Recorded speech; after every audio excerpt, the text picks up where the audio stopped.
In this video, we're going to talk about domain, range, and piecewise functions. Now, the whole point of this is to gain a broader understanding of functions in general, and understanding domain and range is an important piece of that. So mathematicians tend to like to start with an abstract explanation of what domain and range is. I'm going to give that a shot.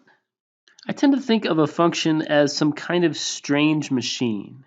You plug something into that machine and you get one thing out of that machine. So just as a crazy example, you plug somebody's DNA into this particular function, and what the machine spits out is that person's eye color. The function takes in human DNA and it spits out their eye color. And what you learned is that this is in fact a function, because if you put in one piece of DNA, you'll get out one eye color. I guess that's assuming somebody doesn't have two different eye colors, but we'll forget about that. All of the things that can possibly be put into the function combined is called the domain. So in this case, the domain would be all possible human DNA. All of the possible outputs of this function is called the range.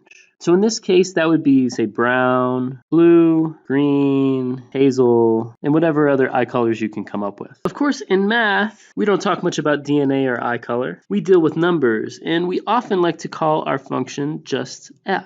In parentheses next to the f, we say what we're plugging into that function. And on the opposite side of the equal sign, we say what that function spits out. So for example, if we plugged 5 into this machine, the function is going to spit out that 5 minus 2, or just 3.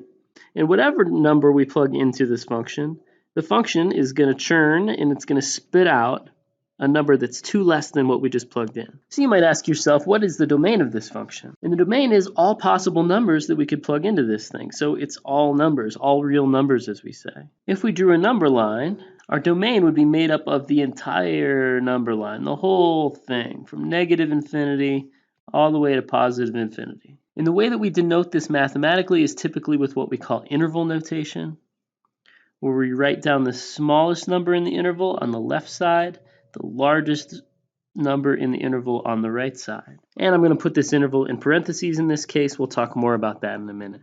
Now, if we're asking what is the range of this function, the range is all possible outputs of this function. And I see no reason why we couldn't get any number out of this function. So the range of this thing is also all real numbers, or negative infinity to infinity. Okay, let's focus in on domain for a second, and let's look at another example. What if we put a square root on that x minus 2? That square root actually puts a restriction on our domain, because we can't just put in any x value that we want anymore. The reason for that is because we can't have a negative under a square root. So say, for example, we tried to plug in x equals 0. We would get the square root of negative 2. That's not a real number. So we're not allowed to plug x equals 0 into our function. So x equals 0 can't be in our domain. So how do we figure out what our domain is? Well, one rule that we know is that whatever is under that square root, the x minus 2 in this case, it has to be positive or it could be equal to 0. And what do we do with that? Well, we can add 2 to both sides of this inequality to get x is greater than or equal to 2. And I think that that makes a lot of sense. In order for this thing under the radical to be positive or 0, you have to have an x value that's greater than or equal to 2. So that is your domain. Now, if we look at that on a number line, we're looking at all x values that are greater than or equal to 2. I'm going to use a closed circle on 2 to indicate that 2 is included in this domain. And it's going to be everything to the right of that. This represents all x values that are greater than or equal to 2. How do we write that out in interval notation? Well, we're going to say all x values from 2 all the way to infinity. We're going to include 2, which means using a square bracket in this case instead of a parenthesis. And on infinity, we always use parentheses. So that is the domain of that function. Let's take a look at one more function. What if we had that x minus 2 in the denominator? And what if we ask the question, what is the domain? So again, we're asking the question, what x values can we plug in to this function and get out a real answer? And a denominator actually causes domain restrictions as well, because as you know, denominators cannot equal 0. So whatever's in this denominator here, we can just say, well, that cannot equal 0. If we add 2 to both sides, we get that x cannot equal 2. And again, that makes sense. We can't plug x equals 2 into this function because that would give us a 0 in the denominator. Let's look at that on a number line. So the entire number line is included except for just that one point at x equals 2. We could plug in any x value we want into this function except for just that one. Well, the question is, how do we write that out in interval notation? Well, this interval needs to be split into two pieces because we have a gap right here. The first piece of this interval is going to be this left piece, which goes from negative infinity all the way up to 2 and does not include 2, so we're using a parenthesis here. The second piece of this interval is this right arrow. It goes from 2 and goes all the way up to positive infinity. Again, we're not including 2. How do we combine two intervals using interval notation? We put a union in here. We put a little u in there. And that is the domain of that function 1 over x minus 2. Okay, so let's take a minute to summarize how we find the domain of a function. For now, we only have a couple of restrictions on domain. As we learned earlier, we can't have any negatives under square roots.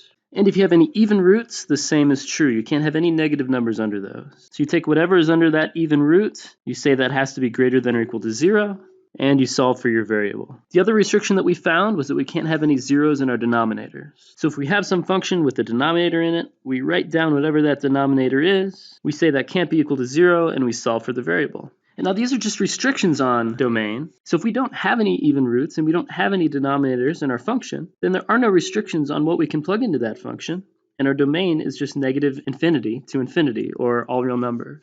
Let's finish this video up by talking briefly about range. To find the range of a function, it's not so straightforward as domain. Typically what we need is a graph of that function. Fortunately, you have some graphing skills, so you take whatever function you're given, you graph it, and then you look at that and you pick out what are all the y values, not the x values anymore, but what are all the y values included in that function. So with this picture we have right here, this is an absolute value function. What y values are covered in this graph? Well, you'll notice what's missing. The function doesn't exist down here below the x-axis. This is where all the y values are negative. This function only exists for y values that are greater than or equal to 0, so that is your range. The way that we write that out in interval notation is we say the range is all the y values from 0 to infinity. We're going to include 0 because that y equals 0 point is actually included on that graph. And as always, we use a parenthesis for our infinity. One more really quick example here. Here's a graph that I just made up. If we're asking what is the range of that function, you'll notice that this function includes all y values between -2, that's the lowest y value included, all the way up to, it looks like, +3 the way I drew it. I'm going to include -2 and +3 in that interval because this function does include a y value of -2 and it does include a y value of +3. Okay, I lied. We have a couple more really quick topics to finish up before this video is finished.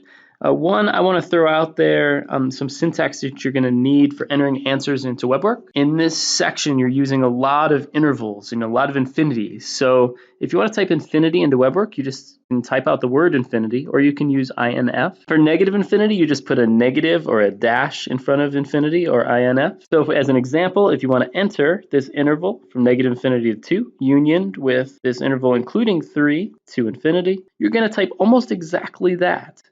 The U is just a capital U, and you replace the infinities with the INF. One more really quick topic here that we want to cover in this video is piecewise functions. Just really quickly, some functions cannot be written as just one single piece. We need to break it up. So here is a function, we'll just call it f of x. And this function, as you can see, is broken into 3 different pieces. So naturally, we are going to break this thing up into 3 different pieces. One here, and one here.